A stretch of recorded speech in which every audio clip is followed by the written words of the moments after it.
Yang kedua kata Nabi, sholat sunnah duha itu adalah sedekahnya tubuh.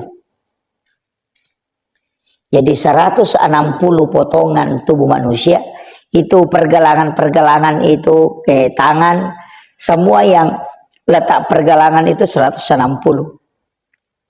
Ada yang mengatakan 130.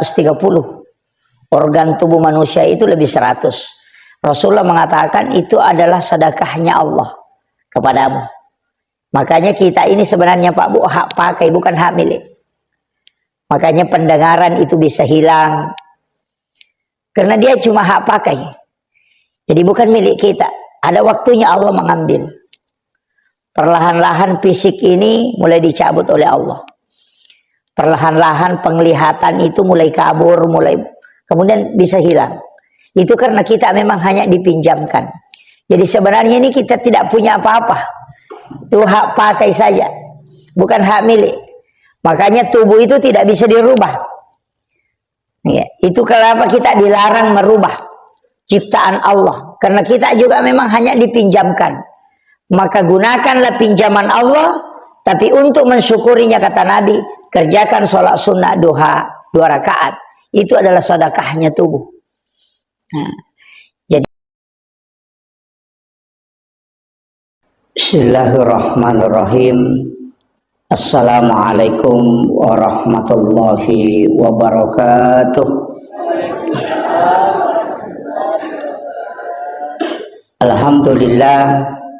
Alhamdulillahi rabbil alamin.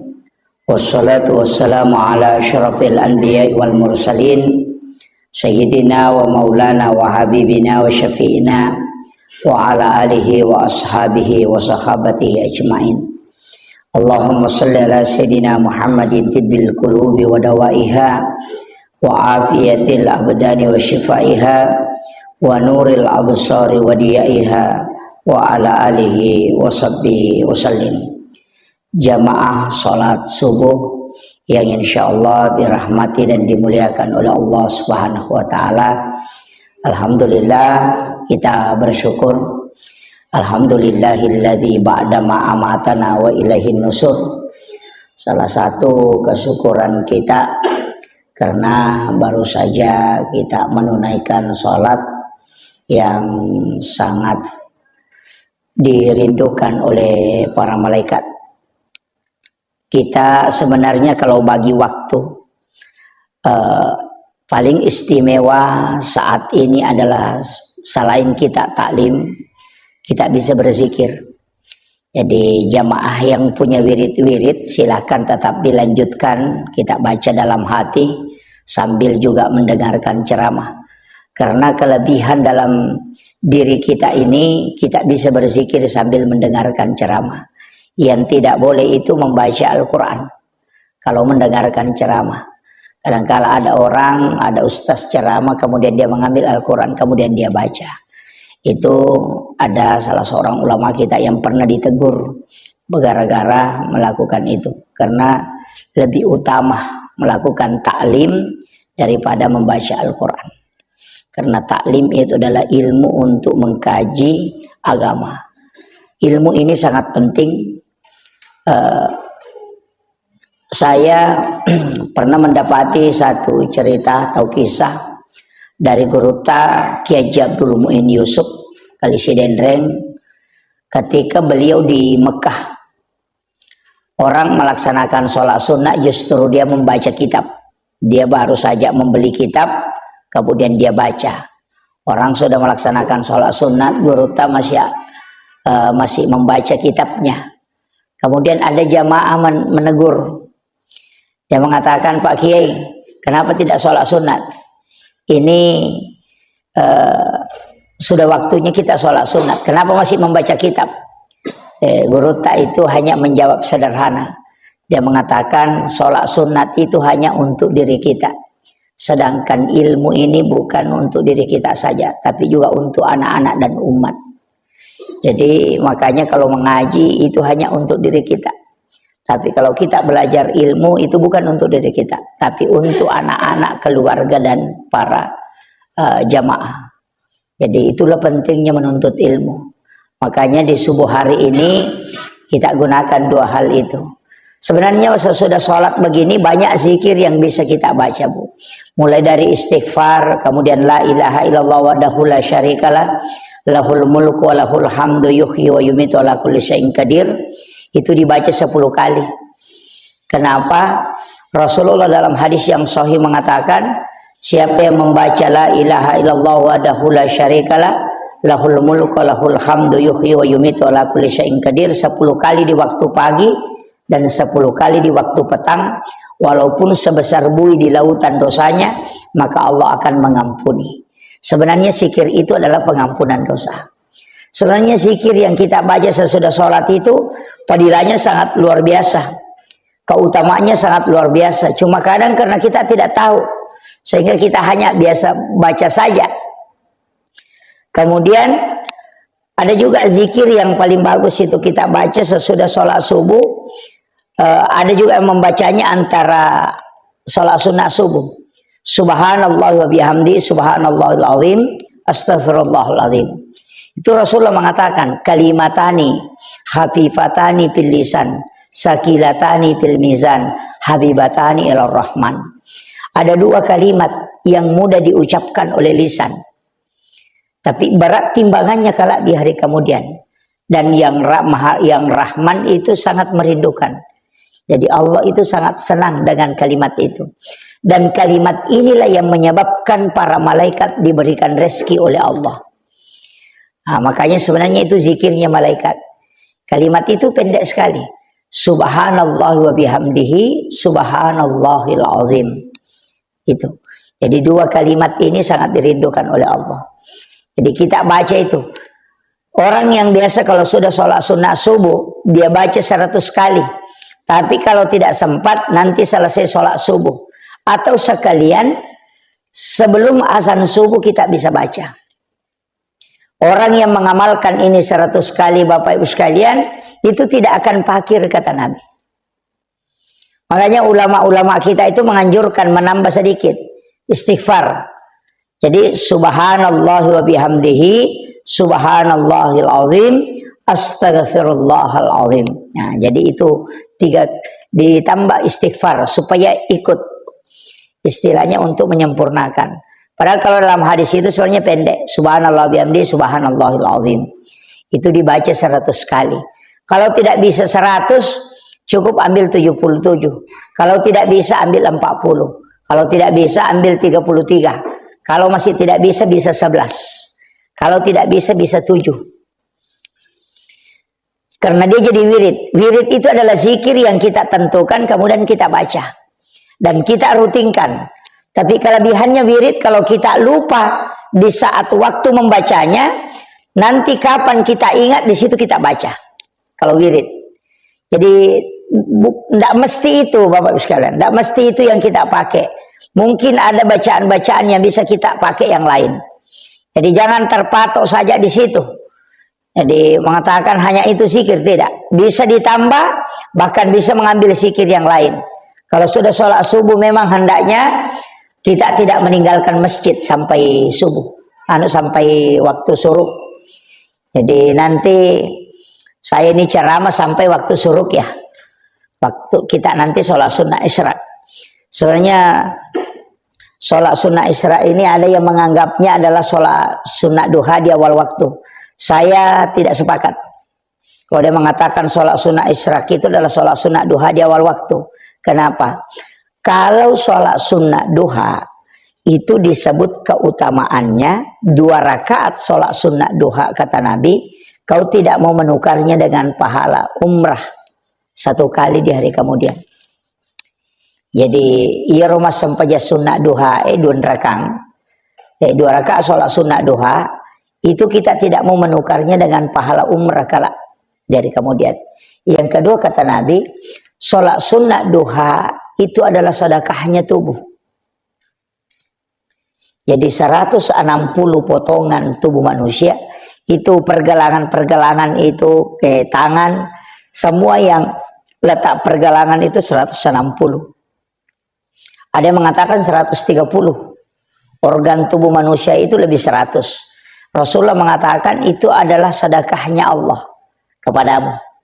Makanya kita ini sebenarnya Pak Bu hak pakai bukan hak milik. Makanya pendengaran itu bisa hilang karena dia cuma hak pakai. Jadi bukan milik kita. Ada waktunya Allah mengambil. Perlahan-lahan fisik ini mulai dicabut oleh Allah. Perlahan-lahan penglihatan itu mulai kabur, kemudian bisa hilang. Itu karena kita memang hanya dipinjamkan. Jadi sebenarnya ini kita tidak punya apa-apa. Itu hak pakai saja, bukan hak milik. Makanya tubuh itu tidak bisa dirubah. Ya, itu kenapa kita dilarang merubah ciptaan Allah. Karena kita juga memang hanya dipinjamkan. Maka gunakanlah pinjaman Allah, tapi untuk mensyukurinya kata Nabi, kerjakan sholat sunnah duha 2 rakaat. Itu adalah sedekahnya tubuh. Nah, jadi orang yang bersyukur itu Pak gampang. Adalah orang yang melaksanakan sholat sunnah duha. Berarti orang itu mensyukuri pemberian Allah berupa tubuhnya. Dari situlah para ulama hikmah mengatakan bahwa sholat sunnah duha sebenarnya adalah sholat sunat untuk kesehatan. Ya. Termasuk tadi sholat sunat sebelum subuh. Itu fadilahnya luar biasa. Rasulullah mengatakan raka'atanil fajr khairum minad dunya wa ma fiha. 2 rakaat sholat sunat fajar itu lebih mulia daripada dunia dan seisinya. Walaupun nanti ada beberapa penjelasan di beberapa kitab, termasuk dalam Hasinatul Asrar. Saya sering ceramahkan bahwa di rakaat pertama kita membaca Qul ya ayyuhal kafirun 1 kali, sedangkan rakaat kedua kita membaca surah Al-Ikhlas 3 kali. Itu dalam kitab Hasinatul Asrar. Jadi membaca Qul ya ayyuhal kafirun itu sholat sunat subuh. Sesudah azan subuh kita membaca Qul ya ayyuhal kafirun 1 kali, kemudian membaca surah Al-Ikhlas 3 kali. Itu sama kalau kita bersedekah emas seperti bumi besarnya. Itu salah satu riwayat yang terdapat dalam kitab Hasinatul Asrar. Tapi kalau kita buka di kitabnya Imamul Ghazali, di Imam Ghazali itu menyampaikan salah satu hadis Nabi, siapa yang membaca Alam Nasrah pada rakaat pertama, kemudian yang kedua, rakaat kedua adalah Li'ila fi Quraisyin. Jadi Alam Nasrah rakaat pertama, Li'ila fi Quraisyin rakaat kedua. Maka tidak ada musuhnya yang bisa mencelakai orang itu. Jadi kalau biasa ada orang iri, kita buka usaha, atau seorang pejabat, atau ada sesuatu yang kita kerjakan, sering ada orang iri. Bahkan berusaha untuk menjatuhkan kita. Maka baca surah ini ketika sholat sunat subuh. Itu hadis Nabi. Bahwa tidak ada musuhnya yang bisa mencelakainya. Apalagi kalau pejabat, jabatan-jabatan strategis seperti camat, kepala dinas, wah banyak yang mau gantikan itu. Tapi kalau imam kayaknya tidak banyak aja. Jabatan paling strategis itu sebenarnya Pak, kalau dalam masjid yang paling strategis bukan imam, itu muazzin. Ya. Jadi sebenarnya itu Pak, kalau mau lelang jabatan, itu lelang jabatan muazzin. Itu paling bagus. Kenapa? Kalau orang tahu, orang yang didoakan oleh benda, baik yang basah maupun yang kering, itu adalah muazzin. Rasulullah SAW dalam hadis yang sahih mengatakan, orang yang azan, semua benda yang mendengarkan itu baik yang kering maupun yang basah, itu tiada hentinya beristighfar memohonkan ampun orang yang azan itu. Jadi orang yang paling banyak diampuni dan didoakan adalah muazzin.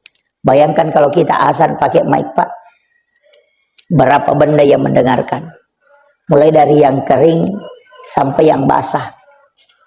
Iya. Jadi kering dan basah itu mendoakan. Jadi batu-batu yang ada di luar, tanaman yang ada di luar, itu semua mendoakan orang yang azan.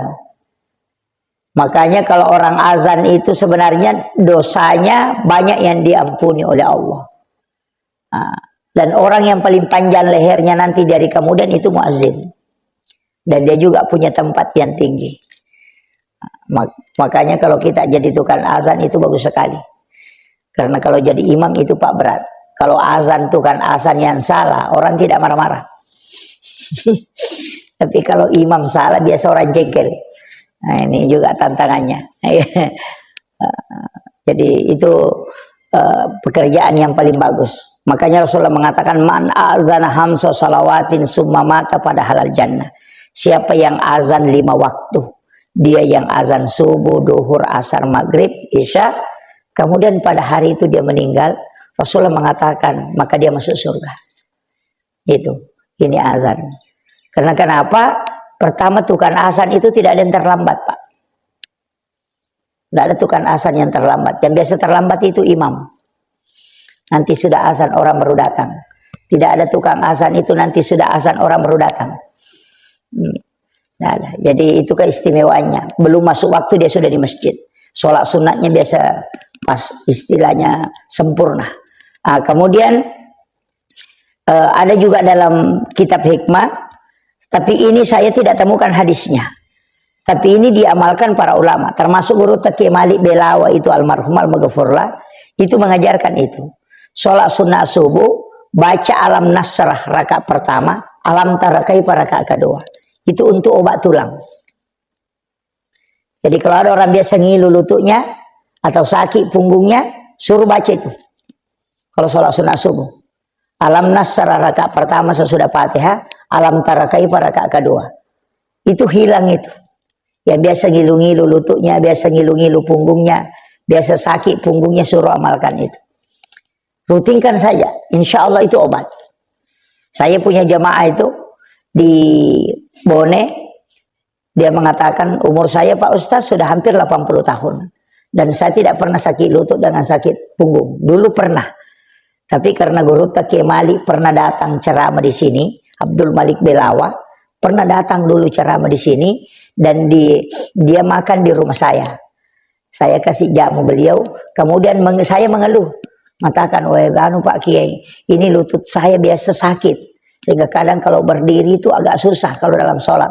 Langsung dia mewasiatkan, kalau sholat sunnah subuh, rakaat pertama baca alam nasrah, rakaat kedua baca alam tarakaipah. Rutinkan saja, hilang itu nanti. Dan ternyata betul katanya, saya sudah 80 tahun masih kuat. Banyak orang di masjid katanya itu tanyakan, dia kasih tahu, bilang oh Her, lagi baca-baca tuh, nah dia nama Pak diutuh maka ada asam pajak kok.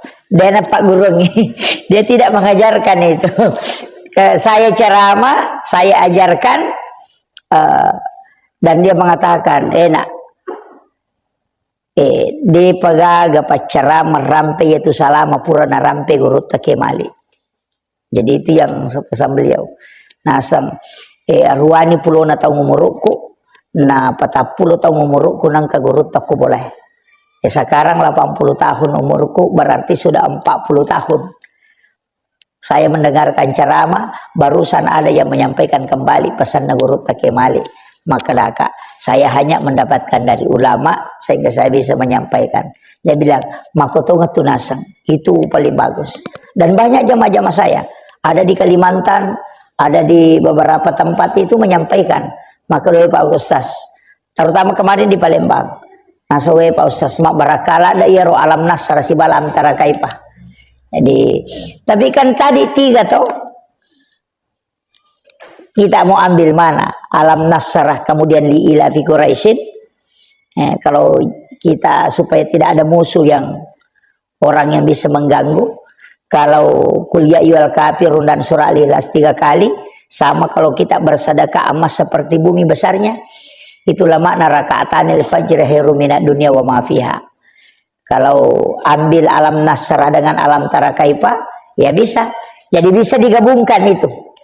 Digabungkan aja, Pak. Jadi rakaat pertama baca alam nasrah. Nanti sama kuliah yual kafirun. Nanti rakaat kedua baca alam tarakaipah li ila fi Quraisyin, baru baca surah Al-Ikhlas 3 kali supaya didapat semua. Itu yang paling ini. Cuma ada memang yang penting juga saya sampaikan bahwa bacaan surah dalam sholat itu sangat menentukan sebenarnya, Pak. Jadi jangan sembarang membaca surah juga. Kalau di sholat sunat Nah, sama kalau jadi imam, jadi makmum kan kita ikuti aja imam. Misalnya begini, saya sering menyampaikan jangan sering mengambil surah kita baca Al-Lahab, tabbat yada abi lahab. Jangan sering membaca itu. Bukan berarti hal itu tidak bisa dipakai, tidak. Karena bacaan surah itu mempengaruhi karena dia adalah doa. Sama aja dengan doa iftitah. Doa iftitah kan kita palingan Allahumma ba'id baini itu atau Allahu akbar kabirah. Ada juga yang keliru mengatakan kalau NU Allahu akbar kabirah. Kalau Muhammadiyah Allahumma ba'id baini. Wah, keliru juga itu. Kapan Muhammadiyah dan NU punya doa iftitah? Tidak. Cuma NU kebanyakan menggunakan Allahu akbar kabirah. Kalau Muhammadiyah menggunakan Allahumma ba'id baini. Padahal doa iftitah itu ada 14. Ada 14. Jadi jangan katakan doa iftitah itu cuma 2, tidak. Sebenarnya Allahu akbar kabira walhamdulillahi katsira wa subhanallahi bukratan wa asila itu satu doa iftitah itu. Makanya ketika orang sholat baru sampai situ kita baca sudah imam baca Fatihah, tidak usah lanjutkan. Sampai di situ aja. Jadi Allahu akbar kabira walhamdulillahi katsira wa subhanallahi bukratan wa asila. Cukup sampai di situ. Inni wajjahtu itu kan satu juga doa iftitah. Yang Allahu akbar kabira itu kan dari sahabat. Nabi sudah sholat, tapi ada sahabat terlambat, langsung baca itu. Kemudian nanti selesai salam, baru Nabi mengatakan manil qail. Siapa tadi yang bilang ini? Dia mengatakan saya Rasulullah. Nabi mengatakan saya melihat malaikat berlomba mencatat itu. Yang kedua, ada juga bacaan itu dari sahabat. Kalau sudah ruku, sami Allahu liman hamidah, kan imamnya toh kita mengatakan Rabbana lakal hamd. Kita tidak usah mengatakan sami Allahu liman hamidah, Pak. Banyak orang keliru. Ketika jadi makmum, dia juga baca sami Allahu liman hamidah. Itu tidak. Makmum itu membaca Rabbana lakal hamd. Yang baca sami Allahu liman hamidah itu cuma imam. Jadi kita yang makmum langsung baca Rabbana lakal hamd. Itu ada 2. Rabbana lakal hamdu hamdan katsiran mubarakatan thayyibah. Ada Rabbana lakal hamdu hamdan katsiran mubarakatan. Rabbana lakal hamdu mil'us samawati wal ardi ma syi'ta min syai'in ba'du. Yang mana kita pakai? Iya. Padahal yang paling utama kalau kita mau kejar pahalanya, karena itu didoakan oleh ribuan malaikat. Rabbana lakal hamdu hamdan katsiran mubarakatan thayyibah. Kalau tidak pakai itu ya Rabbana lakal hamdu mil'us samawati wal ardi ma syi'ta min syai'in ba'du. Itu yang masyhur toh. Nah, makanya bacaan salat itu ada beberapa. Tapi kalau kita mau ambil yang bacaan yang paling banyak keistimewaannya itu sebenarnya duduk di antara 2 sujud. Kemudian yang kedua, ini yang jarang orang anukan. At-tahiyyatul mubarakatus sholawatut thayyibatu lillah. Singgah di situ. Itu sama dengan pahala haji dan umrah 1 kali. Assalamu alaina wa ala ibadillahi sholihin. Assalamu alaika ayyuhan nabi wa rahmatullahi wabarakatuh. Itu pahalanya sama kalau kita bersilaturahmi langsung dengan Rasulullah. Kemudian assalamu alaina wa ala ibadillahi sholihin. Itu sama pahalanya kalau kita mengunjungi seluruh wali-wali Allah di muka bumi. Jadi 3 kalimat di sini itu sangat istimewa, Pak. Makanya jangan disambung. Makanya dalam tasawuf itu melarang betul kita menyambung itu karena pisah. Jadi at-tahiyyatul mubarakatus sholawatut thayyibatu lillah. Itu pahala haji umrah itu. Makanya orang sholat itu luar biasa, Pak. At-tahiyyatul mubarakatus sholawatut thayyibatu lillah. Assalamu alaika ayyuhan nabiyyu wa rahmatullahi wabarakatuh. Itu sama pahalanya kalau kita mendatangi Rasulullah. Makanya di situ pakai alaika. Itu karena mukhatab. Langsung ketemu dengan Rasulullah. Assalamu alaina wa ala ibadillahi sholihin. Itu silaturahmi dengan para kekasih Allah. Makanya ini juga lah sehingga kenapa kita selalu saling mendoakan. Dalam sholat itu pasti mendoakan orang lain. Karena di situ assalamu alaina, ya Allah berikan keselamatan atasku, wa ala ibadillahi sholihin, dan hambamu yang soleh. Makanya selama masih ada orang sholat di tempat itu, maka di situ ada orang mendoakan sesamanya. Soalnya dalam sholat itu istimewa. Kita ini kalau mendoakan orang, Pak, itu didoakan oleh para malaikat. Jadi bacaan ini memang kita harus tahu juga. Jadi jangan asal dibaca, tapi artinya istilahnya makna bacaan ini kita tidak ambil. Asyhadu an la ilaha illallah wa asyhadu anna muhammadar rasulullah. Allahumma sholli ala sayyidina Muhammad wa ali sayyidina Muhammad. Ada juga yang tidak pakai sayyidina. Kalau saya tetap pakai sayyidina. Kemudian sholawat Ibrahimiyah. Kan sholawat ada dua di situ.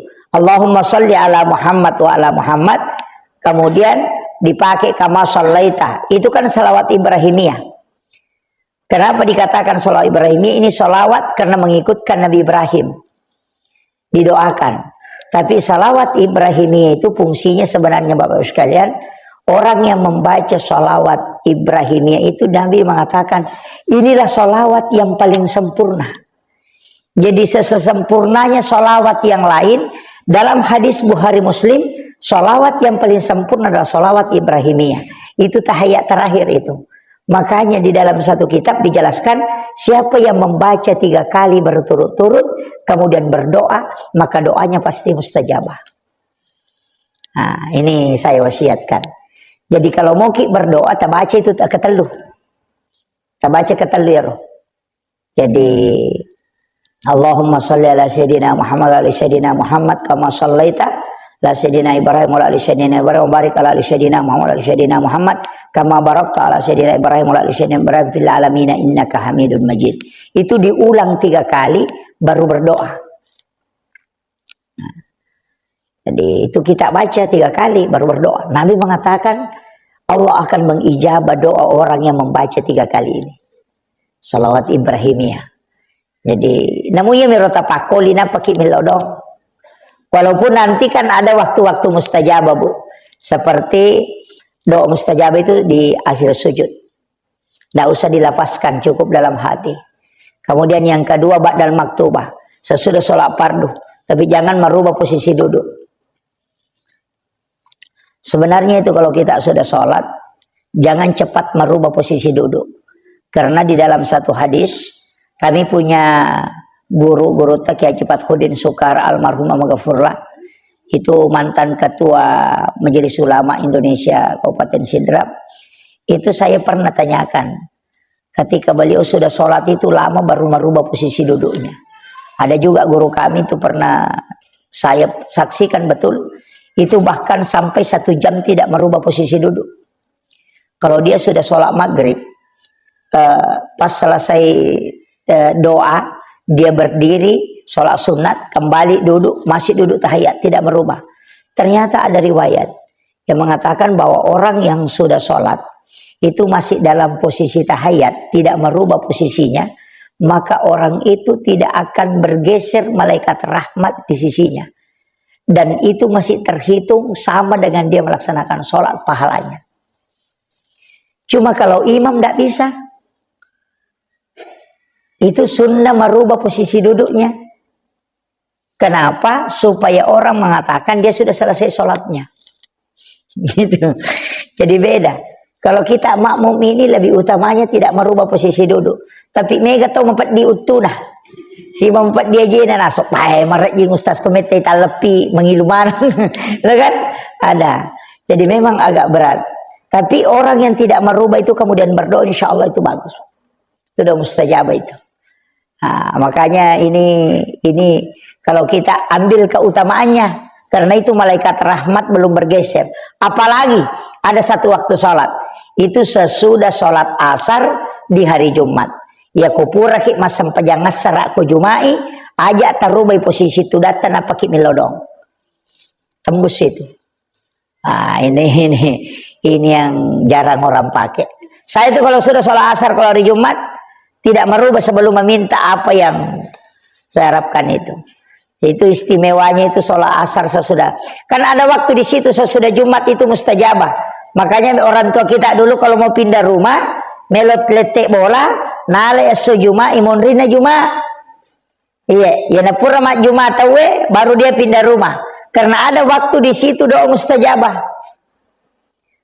Pintu langit terbuka, aku tak buka pintu lagi.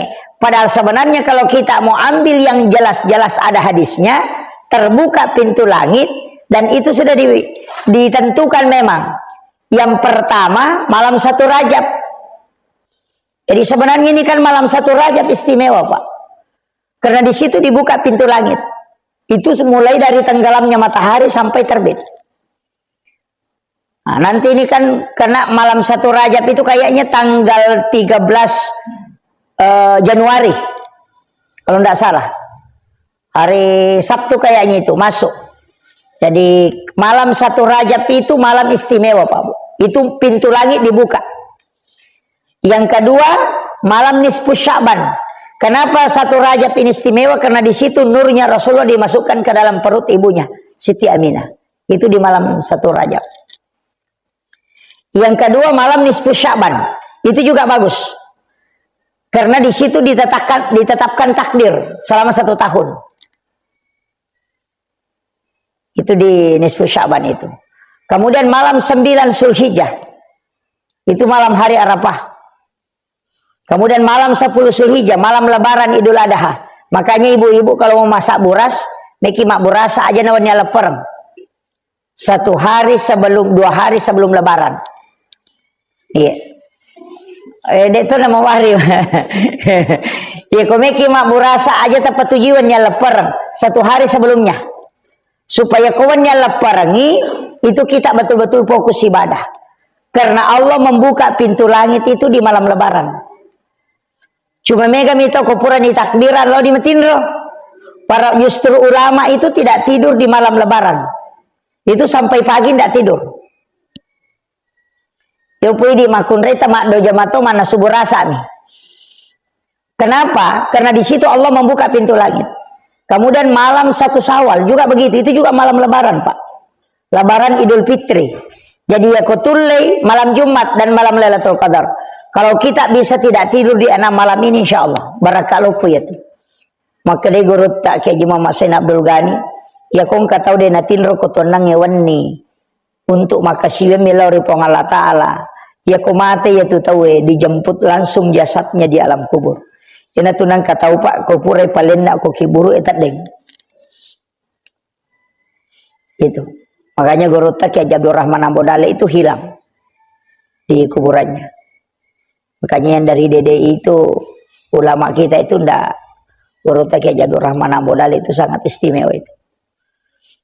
Apalagi dekat-dekat ini ada nanti milad DDI, itu semesta DDI. Itu di Karebosi. Saya kemarin ada salah satu panitia menghubungi minta untuk sedikit memberikan tausiah di acara tersebut. Langsung saya tolak. Saya mengatakan mohon maaf, bukan saya tolak karena tidak mau ceramah, tapi itu takzim saya ke ulama-ulama kita di DDI. Karena masih banyak yang nyambung langsung sanadnya sama guru tak. Mestinya kami datang ke sana untuk mengambil itu. Jangan kayak saya ini yang datang ceramah di sana. Apalagi kalau guru-guru kita, ulama-ulama kita, murid-muridnya guru saya mau ceramah wafatal itu. Itu sulah adab. Makanya saya langsung angkat tangan, tidak bisa. Kalau dipanggil hadir, saya insya Allah tetap akan hadir untuk takzim. Tapi untuk ceramah saya tolak. Ya, ya. Kenapa itu? Itulah kami di guru-guru kami mengajarkan adab.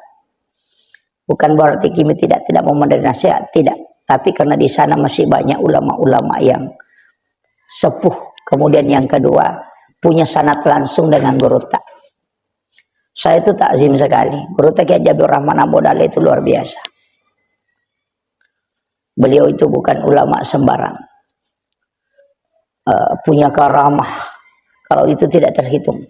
Saya sudah saksikan beberapa Pak, yang sampai sekarang masih ada. Sumur yang pernah dia ludahi itu, yang asin airnya berubah menjadi jernih dan hilang asinnya, itu dengan hanya meludahi. Tuh, itu masih ada Pak, di Siwa itu ada. Kalau kita ke pasar Siwa itu ke belakang, ada masjid di situ Jamiatul Khairiyah. Lorong ke situ ada sumur kecil di situ. Itu beliau ludahi itu satu malam saja berubah airnya.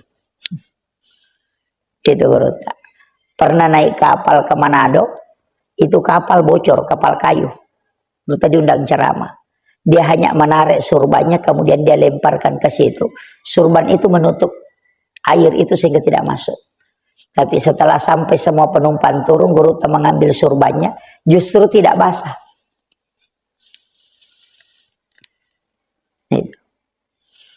Guruta itu luar biasa Pak.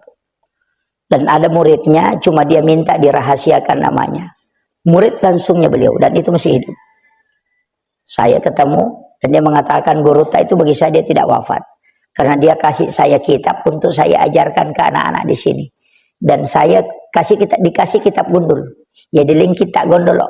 Dia gak berisiknya. Nah dia ini sama baca kitab gondolo. Nah podami Guruta kadang-kadang ni ya Pak Guru ngapun mo je bisa nak baca dek tu agak nasang bawa muina ya komeko Pak Guru ngangi kau bangun kemudian buka. Ternyata apa yang dilakukan wasiatnya Guruta dia lakukan setiap sholat malam, selesai sholat malam dia buka kitab itu ya tak bukamu ya rokita yang kata ni Guruta tu dah ngukilon. Dan itu dia yang bacakan bahwa begini maknanya. Nah pernah maka dagangkan ya matu Pak Guru nga ina suruh tutui iya mana aja rewa Guruta malau lisut temat to meniro kita padahal Guruta sudah meninggal. Oh hebatnya hanya ulama-ulama kita itu luar biasa Pak.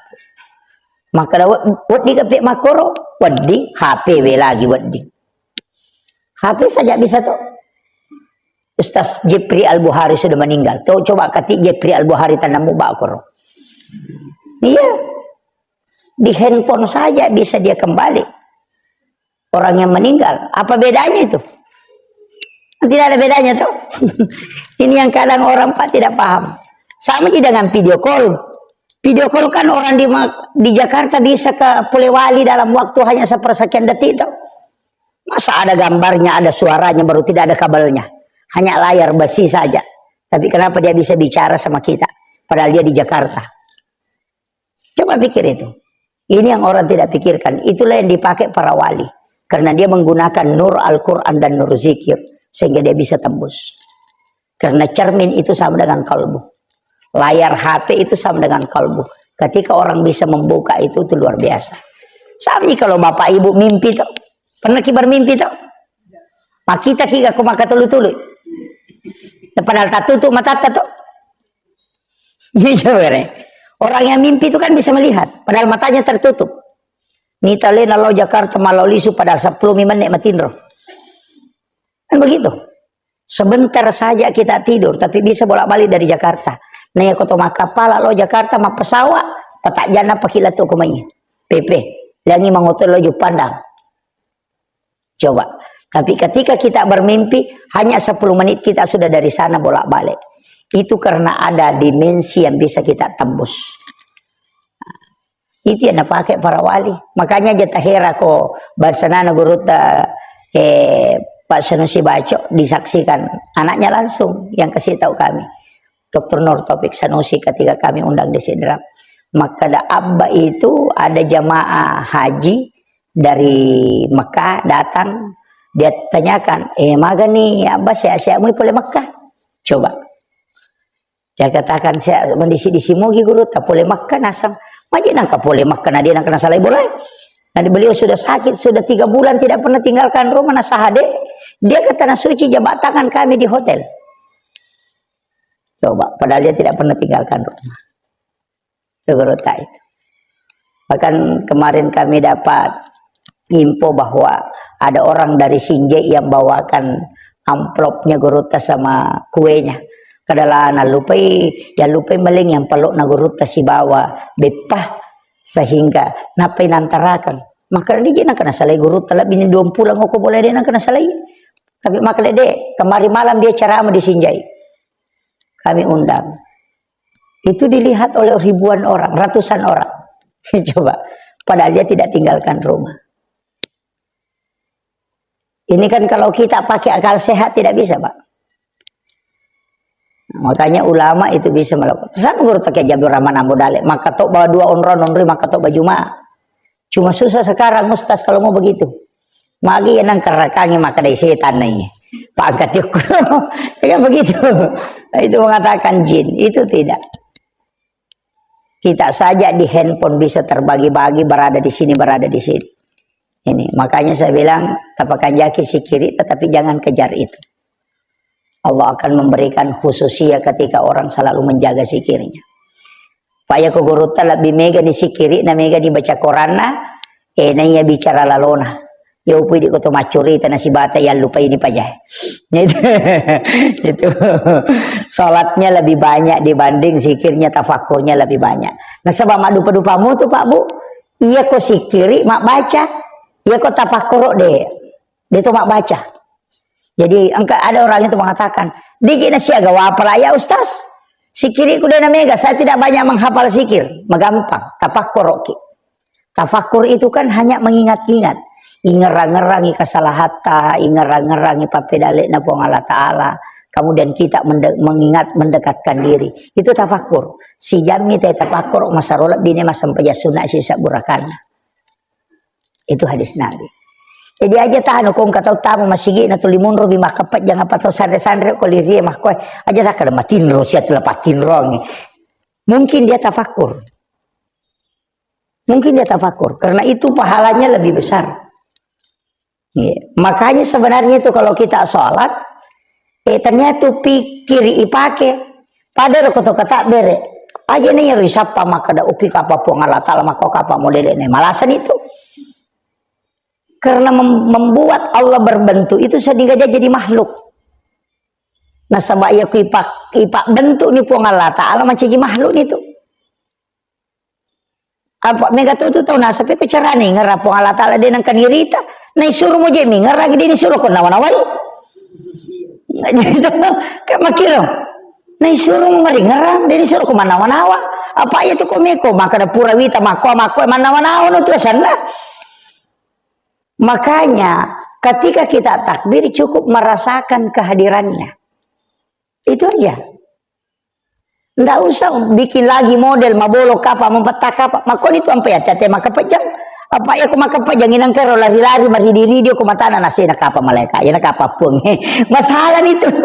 Iya, makanya dilarang menutup mata. Iya kok kemeki mas sempajang. Tayakini bani maka dana ita ka po Allah Taala. Ya kok to kata beri ipahadir ini yakin merasakan kehadiran. Selesai. Magampala aja Pak. Iya metompe malah saulu teh Pak tuli melo isi runtu, melo imitelas Allah. Masih masalah nih itu. Coba gare merasakan dia hadir. Jadi ya ku rasakan kehadiran angkat tosari bulu-buluna. Angkat toto malam-malam mana papena dina. Ada juga orang itu meneteskan air mata. Itulah keistimewaan yang Allah berikan kepada hambanya. Kadang ketika dia merasa Allah hadir itu meringan mana ngelelena. Kadang merasakan Allah hadir itu tenang jiwanya. Jadi menibake kita rasakan. Nama kiro, pada mito to sida pela kaina, apalagi to sida pe chandrina. Wah, mapa cende-cende. Capu jus jeruk si bawa jus alpuka eta luka cade mau pernah rasa. Nikmat bersama dua janyo ko tutul di situ dah atau lidega seakan hanya 1 jam. Wah, karena dia bersama dengan kekasihnya. Maku mati itu tahu masam pajangnya Pak. Aku makan jika khusyuan nasibapun. Nah, makarani di tapaga padahal sinampak mina sedih. Kung kata si Chandra situ dah ngawe nalan yang mengeribi dia mau pada pajak. Padahal dia penasaran nangkah. Disuruh masam pajak napai 5 menit atau 5 semen ni. Nalai sabihis memang yang asa lampe pa ya. Jadi masalah. Jadi itu saya kengere. Tapi saya nukan utamanya kalau ada anak-anak kita menghafal Al-Quran ini sudah ada anak-anak kita menghafal Al-Quran. Sesekali anak-anak itu kita suruh talaki langsung kepada Allah dalam sholat. Suruh pengului apalan aku pun Allah Ta'ala. Suruh mas sempaja sunnah napa-napa tu hafalan. Itu Imam Abu Hanifah dengan Ahmad bin Hanbal begitu. Jadi kedua tu napa tamak korangi sesusiwan ni. Sisa ngoko sampajana siso ngisi liwas sampajang. Ya. Jadi kong kapal-kapal Quran suruh menghatamkan Al-Quran dalam sholat. Jadi mas sampaja sunnah ina tamak Quran. Aja mau nak cicengi, pak aku cicengi itu merena. Cukup baca misalnya 1 juz. Sholat sunat bukan jadi imam. Jadi alena mas sampaja sunnah napa tamak Quran. Nanti kalau dia lupa hafalannya, itu dia bisa pertanggungjawabkan. Maka dari popura ni pangulo hafal aku ini dengan sempurna. Kami kapal Quran maka aku miguruna na pangulo sehingga cinampan na tatleng. Berat itu Pak menghafal Al-Quran itu, tidak mudah. Saya pernah coba itu, wah berat sekali itu. Ya. Jadi memang otak itu ada dua, ada otak kering, ada otak basah. Kalau otak kering itu memang otak untuk menghafal. Kalau otak bahasa itu untuk memahami. Jadi kong anak masih jama paha kong kai podangi makunru tu makapala. Tapi kong anak lamba kong kai po apa gurung medari makarami masih jama makapala itu. Jadi makanya kong kapa politik itu magampang mara itu makapala. Dan ang kataw jago akalan na cid mesti ta panareke kong kagagay makuy makanja kuy paki. Mara makapala itu. Sore makapala mapat diulu. Dari kata patapulo nulak dia panapa lagi. Tapi aku enggak tahu lamba dari pudakaran mi. Masih makapala itu. Nang kata makunru-kunru mapahang, masih makapala karena memang otaknya otak kering. Iya, jadi bukan untuk mencerna, hanya untuk menghafal cepat. Jadi aja tak pasilalang yang nak makan we maca denna tak bekatalu mije na baca na pala ni yang manadi nak kasyagan ni na ulang de lian memeti otaknya itu. Ada otak basah, ada otak kering. Jangan disiksa anak-anak kita. Ya kong kana talambak maka plak kerai jago politik nama tu ya. Jangan kana anak matan rekalan na tu mereka gitu maka plak. Ini sangit kalasiang kita pakai paki batu naik kalasiang. Mereka gitu. Jadi memang begitu Pak. Allah itu sudah menjaga wahyunya, menjaga ada yang menghafal, ada yang menjelaskan. Itu kuncinya. Hanya tidak semua anak-anak bisa menghafal. Kemudian yang terakhir saya wasiatkan juga hal yang paling penting saya nukan, makanya tadi saya mengatakan jangan tinggalkan masjid sebelum tanah kelihatan. Maka dia itu tomato teriolo iya tu dalle enak komelo ki malomo murusu jama-jamange masjid pinapa salem sige. Ya kung katau pusa mo pinarewa tu na pusa itu jama-jamang. Ya situ agak-agak na jama ya sing katap pangalaw ko tu. Tapi ya ko masjid pi makoy pita-pita na napaki rewa malomo mana tu yurusu jama-jamang. Kemudian saya juga wasiatkan setiap malam asam pajasuna istihara ki. Sampajasuna istihara ki setiap malam. Iya kode na ko tahajud etala nanti sudah sholat tahajud. Kalau ni masigi asam pajasuna istihara ki. Jadi setiap malam ya aja nangka pemasalatan apa ki asam pajasuna. Pak Mega tahu ka pemasalahan apa asam pajasuna istihara. Masalah nama ditulini ngerang. Sebenarnya itu istihara menyerahkan sepenuhnya apa yang akan kita lakukan, biarkan Allah yang memilihkan. Jadi aja nang kapa masalah apa ki dipesangi po Allah taala piterengi jama-jamang. Jadi yana tau pura nama sampaja tahajud, asampaja sunnah istihara ni okoro sujud paca purangi tilawe ko po Allah taala supaya memberikan yang terbaik. Yana tu tomato tariolo nakada ide piga apa pakedo ku nasaba ni matulina pake. Maka dia nang kena macam ni kotina kada selesai kupuani. Nasaba ia mematona nalenga patunjuk po Allah taala. Nasaba wani mas sampaja sunnah istihara. Yo puidi de nang kani jaman apa makadap saja papakedo. Adalah papakedo na dega monroi malah penunjuk. Dan begitu. Ini makanya saya sampaikan itu kuncinya. Jadi ya nawani sebelum matahaj witiri ki yang koi monri witiri tak kecuali tak palayolo witiri jangan. Tidak boleh didobol witir, tetap sholat sunnah istihara, tidak usah lagi witir. Usahakan witiri taimon riko siton ramoy ya miko pura ni ma witiri aja nata ulangi. Tapi ya ko ya ibu-ibu witiri ni manin apa lo matinro namo moto ki matahaju witiri toki supaya dia tak ganggu ki kumatinro patu makun repa 5 repa katulutul makaleleang madari lalu tak bekatalu siwan ni katulutulu pura ni moto matindro katulu-tulu si moto si matindro katulu-tulu si itu ya. Makanya asam paja sunat witiri ki nasaba aku ma witiri mo kita tindro de gaji ganggu ki iya to tu barakan de tu ga ka tau katulu-tulu maja aku ma witiri na tindro de gaga palai ku makada memi rada sa de meman nama bela meman niat karena jin itu tidak bisa menyentuh tubuhnya orang yang sudah berwitir. Ini tuh ampai sampai sunnah najami puang Allah Ta'ala menjadi kekasihnya itu hanya witir. Ya mau tu ya mesti awandong itu ya Pak Bu maka aja lalu misalnya witir ya aku sampai tahajud dia mulai jamai aja lalu dia mau witir.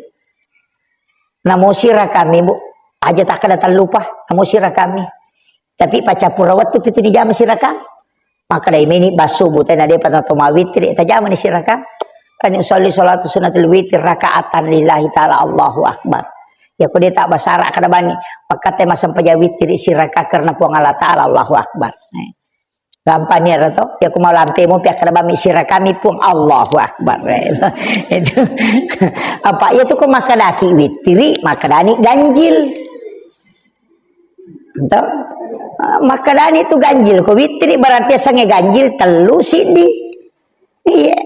Jadi tapi aja lalu nade tajamai witir tajamai ya, orang yang ahli witir itu disebut kekasih Allah angkat tahu tu barakana witir ya Pak insya Allah dia namati palawang atau barakana witir ya ko ya meroh basaku malada tu ko sampai jasuna ya ko duha ede tajamai ya ko tahajud ede tajamai ya ko sampai jasuna rawatib ede tajamai rogi ki tapi ya ko witir ede tajamai rogi lada to ngangi apa maka dia nabita akan asal nabita aja lalu nadai mau witri namu menisirakan itu pasal nabita ini makanya ini penting saya wasiatkan maka agar pengupun ustaz saya di bawah aku bacaan surah itu walaupun ada yang menentukan ditentukan dalam hadis aku ya yang penting tetap di pengupu ya ko sirakan ta'ala kulu Allah kalau seberat bil palak kalau seberat binas rokok nih ya naro ya ko dia tak palak ya mana kulu Allah mi bata palak ya to naro tambah mataru teru. Kemudian penutup saya kasih wasiat termasuk Pak Haji yang pasti punya amalan-amalan tertentu tapi kalau belum mengamalkan saya ingin berikan amalan iya kupuraki masam paja perlu tapat adangi 5 atau ta'oko abiota perut sebelah kanan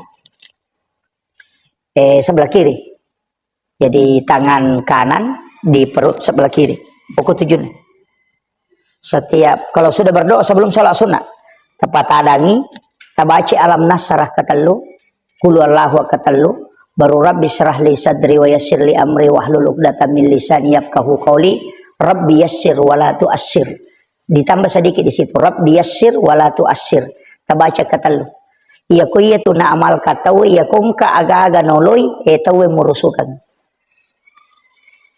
dito lo susah insyaallah iya.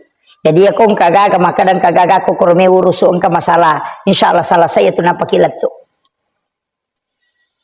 Jadi tidak ada dega atau ipan rasa-rasa ku ya tu namalkan. Kung kagak na urus. Selalu dimudahkan. Iya. Jadi tapi memponcoknya alam nasara qul Allahu kemudian rabbi syrah li sadri wa yassir li amri wahlul 'uqdatam min lisani yafqahu qawli rabbi yassir wala tu'assir apa lah nih melo sigare yoki kayak dia tak apa lah itu alam nasrah ketelu kulu Allahu ketelu ya alhamdulillah jadi kemudian rabbi syrah li sadri wa yassir li amri wahlul 'uqdatam min lisani yafqahu qawli rabbi yassir wala tu'assir nah ya roh kata lu padilanya yang kedua yang ketiga padilanya degaga wijat-wijat atau kasih-kasih